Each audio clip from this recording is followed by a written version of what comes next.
Office এত মানুষ কাজ করেন, এত মানুষ আসেন, আমরাও নির্বিঘ্নে বসে ফাইলে টেবিলের মধ্যে বসে, তলায় বসে, যেখানে বসে, টেবিলে বসে, অফিস চেয়ারে বসে ঘন্টার পর ঘন্টা কাজ করি। তো সেখানে জনজীবনের নিরাপত্তাতে একটা বিষয় আছে।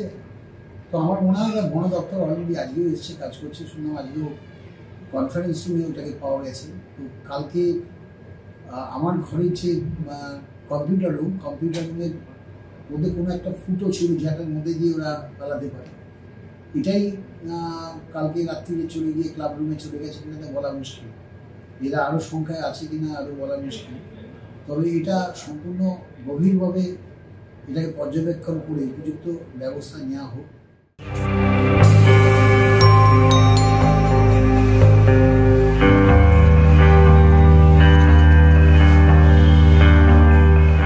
না, আমি চাকরি করেছি 2004 অবধি, 1966 থেকে 38 বছর।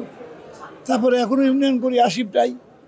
স্বাভাবিকভাবেই এই দীর্ঘ সময় আমি কখনো কিন্তু সাপ দেখিনি। আমরা অনেকবার এখানে রাত জেগেছি, রাতের বেলা আমাদের ছেলেরা মাটিতে শুয়ে কাটিয়েছে, বন ভাঙতে হবে সিপিএম ডেকেছে, আমার এখানেই শয়ে ছেলে থেকে গেছে অফিসে, এখানে রাত্রেবেলা খিচুড়ি রান্না করে খেয়েছি, কিন্তু কখনো সাপ দেখিনি আমরা।